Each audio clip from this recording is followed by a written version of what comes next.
What's up, tribe? How you guys doing? This is going to be your review for Cherish today, season 1, episode 3. Look, y'all. Now, y'all know we started off a little rocky. They gave us the 2 episodes in 1 week. The second episode was better for me than the first. Y'all, this episode, I think you got me. This was a great episode. It really was. It really was. It was. Okay. So let's start from the beginning. We start off 3 months later. So we're 3 months from that first night. They are now officially a couple, honey. The sun is rising, and you know what was important in that first episode, or I guess symbolic in that first scene, I should say, is if you remember the first episode, how both of them were not all-nighters. And y'all know what I mean by the all-nighters. You go, you get it in, and you go home, right? Neither one of them would spend the night, but both of them were waking up together. They were comfortable together. You could tell this was their normal routine. This was what they did. And so that's the first thing you notice. And then a couple of things went down in that first scene. Evan is trying to get Gently to come with him to party with his family that night. And she said, well, we agreed, ... And he was like, no, we didn't agree on anything. You don't want to come. And she said, look, it's too soon. It's only been 3 months. That's how we know it's been 3 months. And he was like, look, I don't really care about that. You are important to me. I want you to meet my family. I want my family to meet you. Like, I want you to come. And so she agrees to come, but you could tell she's a little hesitant, but she does agree to come. Now, while he's in the shower, or at least while she thought he was in the shower, she had gotten a text message. So when she returned the phone call, and at first I was like, oh, Gently, don't tell me some ex-boyfriend enrolled into town and you about to, but it was her mom. And remember, that's what kicked off that whole, leaving him, stranded in Carson City in the first episode, was he said something she ain't like about her mom, and it hit a chord. Well, this episode we get a lot of answers. I think stuff we had assumed, but we got a lot of answers into that question. And so she's leaving her mom a message saying, hey, heard you're in town. Give me a call. I got some stuff going on, but I can move it around. I would love to hang out with you. Let me know.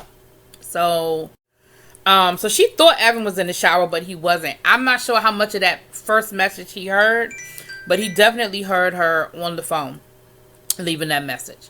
So then we see her going over Daddy Ben's house. Daddy Ben got himself a new Buddha, got him wearing face mask and eye patches, the little things under the eyes and everything, honey. Got his nose wide open. And they had her coming out in a pink suit, so I don't know if we're supposed to assume she a Mary Kay consultant because she had all these makeup, but they were more skincare products she had. Or if that was just coincidental. I don't know, they ain't really get into it. But anyway, his girlfriend is a beautiful dark-skinned queen, okay? Like that.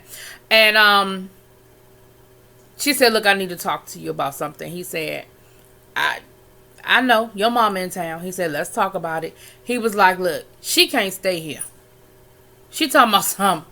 I promise nothing will come up missing this time. He was like, he said, look, she can't stay here. The last time she stayed here, too much stuff came up missing. I'm not doing that. I'm just not. So she gets an attitude, and he was like, look, girl, sit down. I'm good. I got something to do. He was like, sit down. He was like, you're mad. I know you're mad because I know you. Sit down. Let's talk. So he changes the subject and he starts asking her about Evan. And she's like, oh, Evan is so great. I've never felt this way with anybody before. Like, I never had this type of connection with anybody before. And he let her talk or whatever. He said, now, let me ask you a question. He said, everything that you just said about Evan, can you say one of those things about your mom? And she was just kind of like stuck. He said, look, at the end of the day, he said, whenever your mother comes into town, you jump. He said, but you're not a kid anymore. You don't need to jump just because she's here. You don't have to follow by whatever rules she lays down. And he was like, but at the end of the day, I guess he said, you're going to do what you're going to do, but she won't be staying here. So she leaves there. She calls her mom back. She said, look, I got a better idea. We don't need to stay at Ben's house. I'll go ahead and put you up in a hotel. You can order room service and everything. I said, oh, Lord. But mom hadn't called her back yet. So then we cut over to Evan. Evan's over at the jewelry store picking up the, we found out it's an anniversary. Well, we weren't, I wasn't clear about what type of party it was until we were there, but I'm just going. It was an anniversary party for his parents. It was their 40th wedding anniversary. And he's buying them matching vintage watches. I don't know. They look like they might have been Rolexes, but they were expensive as hell. He was at one of those jewelry stores that know who you are, okay? And his brother-in-law is there, and his brother-in-law is like, are you crazy? You bringing Gently around your mama? You know your mama is going to chew her up and spit her out. Why are you doing that? And he was like, what are you talking about? And this is the only thing that kind of threw me off a little bit. You're not going to sit here and tell me that Evan didn't realize that his mother was a snob until now. Like, you grew up with this woman. You know what this woman, how this woman was, how she thought, how she acted. You know what her expectations were. You could not possibly think that your mother was not going to have a problem with Gently. Like, that part to me was a little unrealistic, but okay, I'm going to let it roll. But the brother-in-law was trying to let him know. If Evan was in denial, the brother-in-law was trying to let him know. He was like, look, your mama gave me the blues for 2 years, and I went to Stanford. He said, my mother gave you the blues because you knocked up her daughter. He was like, okay, you got a point. But still. And I was like, you know what? That's kind of true. Like, but still. So, Evan shows up to go pick up Gently. She goes to Luna's house. He goes to Luna's house. And Luna is there. And Luna greets him. And they hit it off, honey. They hit it off. She made some sun tea. He said, that's like my granny. They got to talking. And they had a real good conversation. Because Evan said, well, she told me she's running about 5 minutes late. She was like, oh, you fell for that?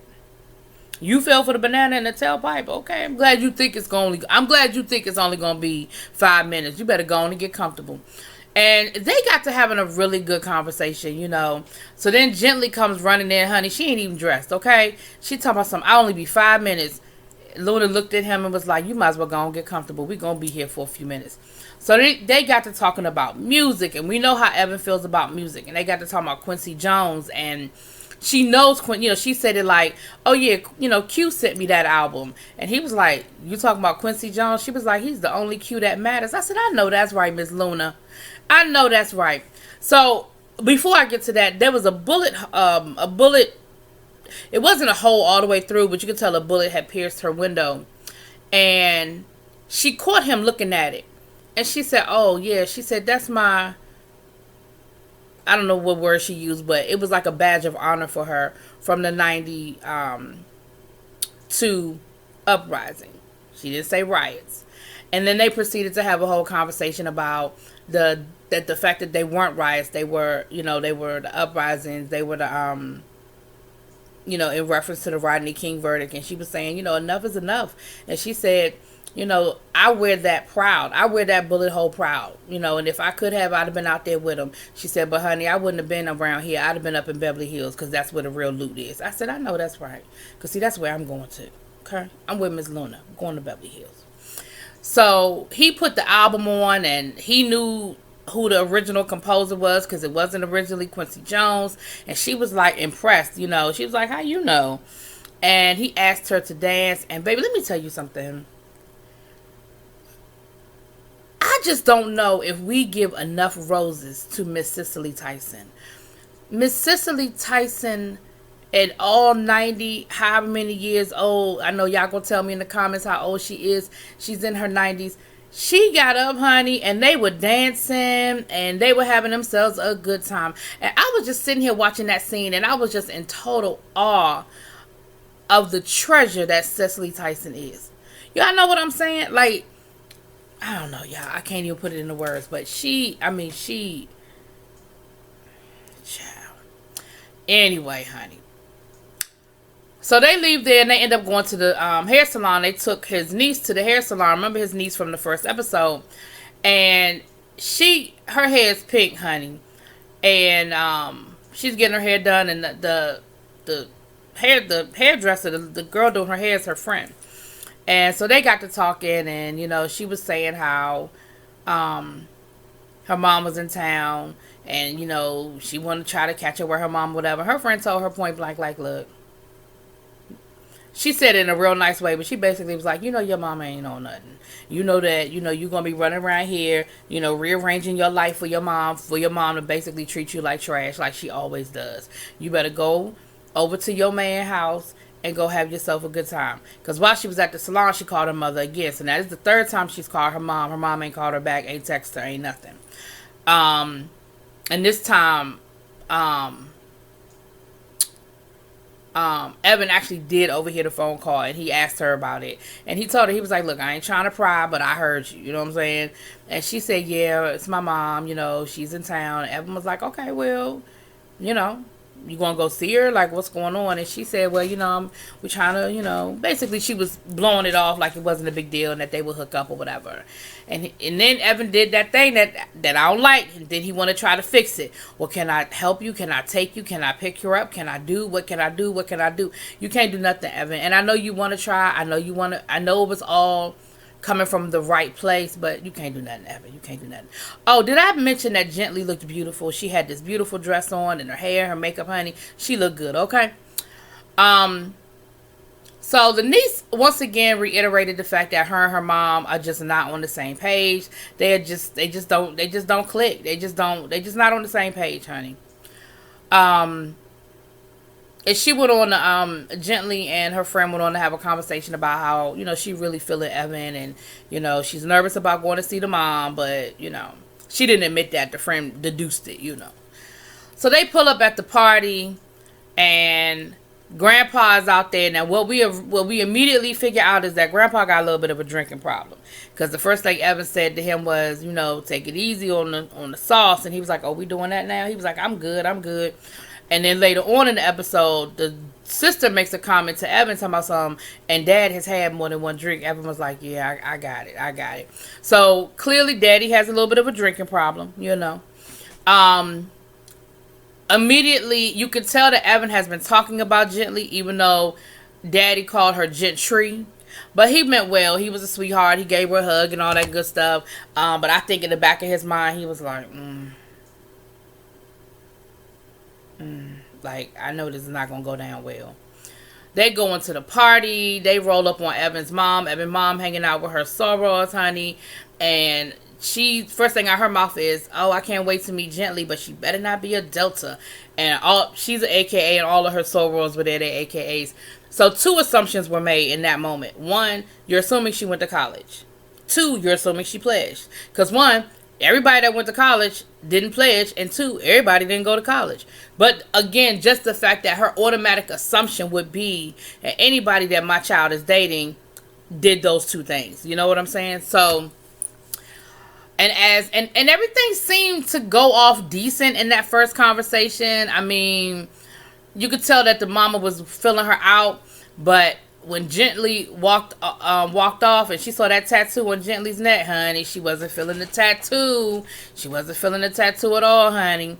So they were in the kitchen, and the sister comes in, and she's, her nerves are bad because she's talking about the daughter and how the daughter purposely got the color in her hair because she knew it would bother her. She doesn't understand why the daughter, just always has to do the opposite no matter what. And what I can appreciate is that she ain't blamed Gently, because Gently was like, oh, I mean, you didn't like her hair. She was like, Gently, this not on you.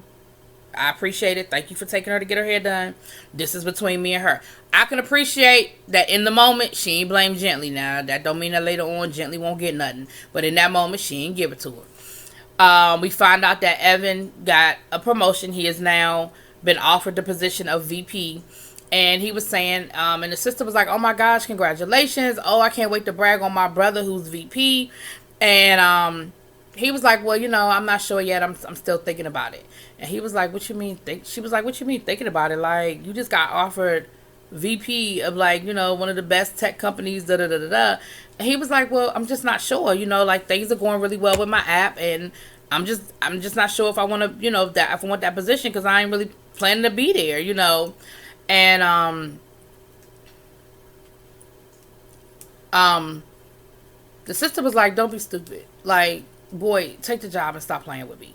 And she looked at Gently and was like, right, Gently? He's being silly right now. Gently was like, I mean, if that's not his passion.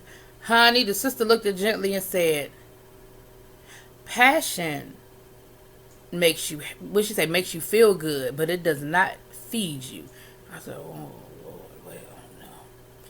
So then we have more of a one-on-one situation with Evan Gently and her mom. And this time her mom is being a little bit more snobby in her delivery and asking Gently about family traditions and vacations. And Gently was like, yeah, well, you know, we have a block party. And, you know, her mother was like, oh, well, the city council here won't let us have a block party.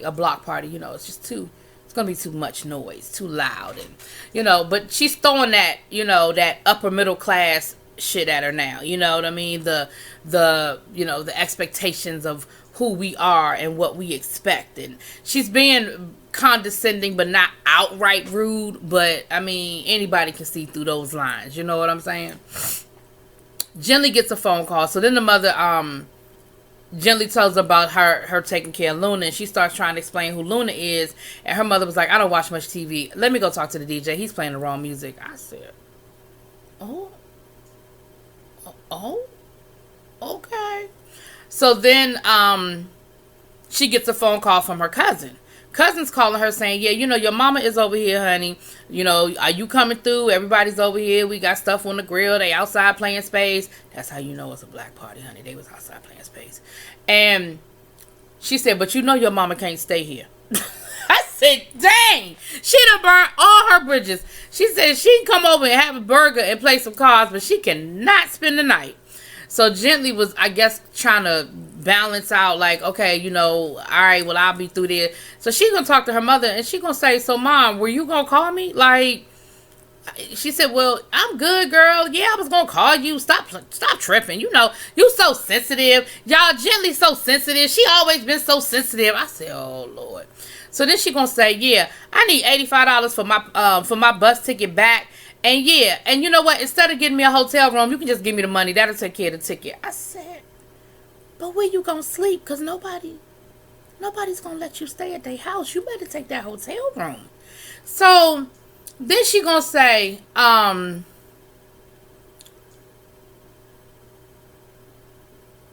so then Gently was saying, well, you know, I can't come over right now. I'm at my boyfriend's mom's, you know, at a party at my boyfriend's house. And she gonna tell her, well, you know what, Gently, you grown. Do what you gonna do, child. You grown. Bye, I gotta go. They reneging. I said, oh, damn. So then we get to the part of the evening where, jumping ahead, child. I missed a good part, too. So the mama done invited Evan's ex-girlfriend, Paris, honey. And Paris must be the debutante. Paris must be the check all the boxes girl. And Evan was like, why would you invite her here? Like, you knew I was bringing Gently.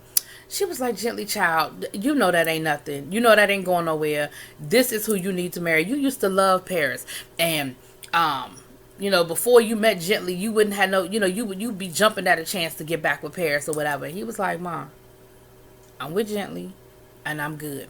And honey, she laid him out, told him to grow up, told him that wasn't realistic, told him that, you know, he's still acting like a little boy and that he needs to understand that you just don't go outside of your class, and she is low class and she is beneath them. And oh my goodness, she laid it out, honey, and talked about how just laid it out about why Gently was not the answer, okay? And Evan was like, Ma, that's who I'm with. That's who I want to be with. And I'm not having this conversation with you no more. I'm done.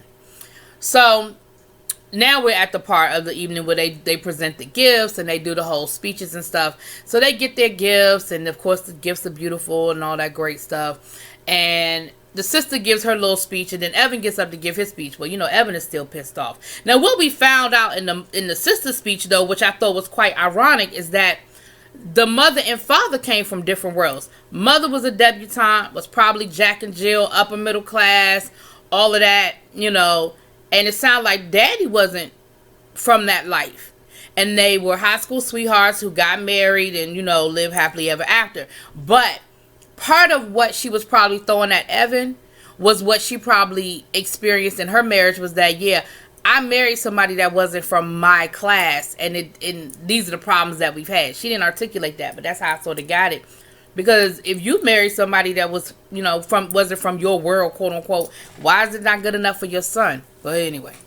So Evan gets up there to give his speech, honey, and Evan gave it to his mama. He said it nicely, but he let his mama know that he didn't feel how he felt. He was like, I want to thank, my parents for raising someone who, learn to see past people's outside and see their heart, and learn to appreciate people for who they are and not for where they came from, and to understand that money isn't everything, that has nothing to do with happiness. I mean, and again, I'm sure it was a little embarrassing from the point of view of, you could tell, like if you were outside looking in, you could definitely tell that there was a message in that. But I mean, he ain't come right out and say my mama a snob. But I guess you could have picked up on it. I'm just saying. And so after that, the mama was like, Evan, I need to speak to you right now. That to me what he told me more than what he said. And at that moment, Evan walks off, the mother walks off, and honey, daddy turns around and throws up. Daddy can't hold his liquor. So Evan is helping daddy get cleaned up, and daddy is trying to talk to Evan like, look, your mama told me what's going on. Don't be so hard on your mom. She just wants what's best for you. She still sees you as her little boy, and she just wants what's best for you. And Evan was like, yeah, whatever, stop. Don't defend her. I'm not doing this with you. I feel the way I feel. I love who I love, and y'all just want to respect that. So at that moment, mama comes walking up, and baby, and did I tell you that the mama was out there? Y'all who rock with me know how much I love me some Heat of the Night, honey. The mama is out there, child. And they get to arguing, and the mama get to telling him to grow up. Well, maybe this was the part where she said grow up. Anyway, they have a showdown, and she breaks it all the way down and calls Gently all kinds of gutter trash. I mean, these are my words. All kinds of gutter trash, and talks about the tattoo, talks about the fact that she don't even have a real job, she didn't even go to college, that she is not one of them, and he needs to stop playing, and he needs to find somebody that's going to be there for the long run, that he is equally yoked with, because she is not the answer. And he said, Ma, I love her. That is who I want to be with, and you're going to have to just respect that. And at that moment, Gently is at the bottom of the steps. Now, I'm going to be honest with y'all. When I saw the previews, I thought this was going to be a moment where Gently only came in on the tail end and didn't hear him defending her. And, that was going to be another big fight between them. But that ain't what happened. Gently heard him defending her, and they ended up leaving together. And Gently was the one saying, look, you need to, just calm down. You can't control your mom. I, of all people, know that you can't control your mama. I'm not mad at you for how your mother feels. You don't treat me that way. I don't feel that. It is what it is. She was being real cool about it, which I was kind of surprised about. And he was the one that was pissed off. But again, like I said, this can't be the first time your mama done shown you who she was. It can't. Really? It can't be the first time. But he said, look, let's just go. Because she said, I was coming to tell you that, I had to go check on my mom. But he said, let's just go. And honey, they go driving. And it looked like they were driving for a couple of hours, because they left the party at 1:30.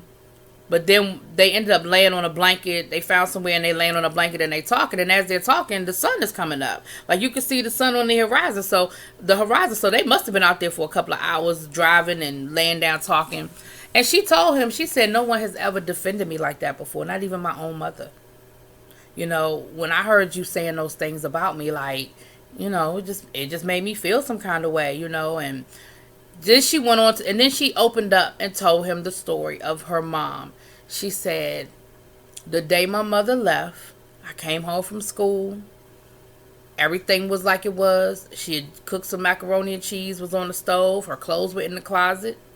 I ain't think nothing, I thought she just went to the store or something. I sat down to eat my macaroni and cheese and waited for her to come home. And she said, and I'm still waiting. I said, that is so sad. So, and I mean, we figured out, in the comments, we had conversations and stuff like that. We figured out there was a story, because she wouldn't have reacted the way she reacted in the first episode if there wasn't a story. So we knew there was a story. I didn't know to the extent of the story, And then they told each other that they loved each other, which I'm guessing it's the first time they said it because the way it was said.